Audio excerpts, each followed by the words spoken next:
Les deux mouvements qu'on appelle le mouvement de la lumière et le mouvement inverse, donc qu'on va appeler les forces anti-homme,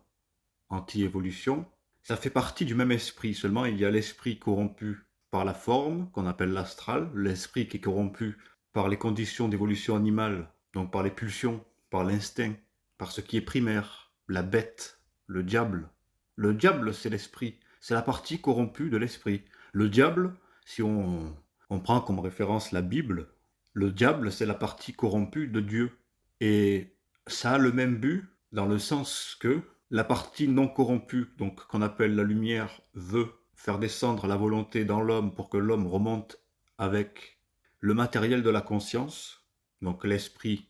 non corrompu qui fait partie de la lumière veut bénéficier de la conscience de l'homme pour conscientiser les hauts plans de lumière qui ne le sont pas ou qui doivent être perfectionnés.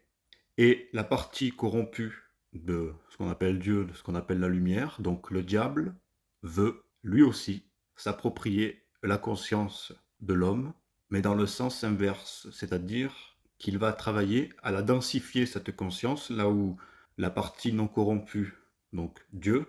veut la dédensifier, la conscience, pour qu'elle remonte. Donc lorsque la conscience est dédensifiée, elle est subtile, elle monte, et lorsqu'elle est densifiée, elle descend dans les mondes denses,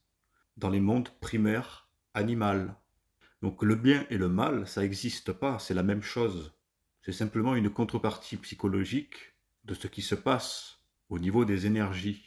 Donc comme on n'est pas capable de, lorsqu'on sent une énergie, on n'est pas capable de dire que cette énergie fait tel ou tel travail sur les corps, la partie corrompue, donc astrale de l'esprit, fabrique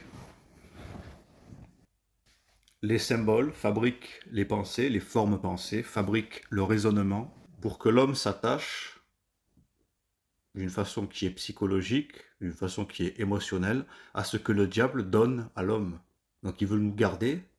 nous maintenir sous son joug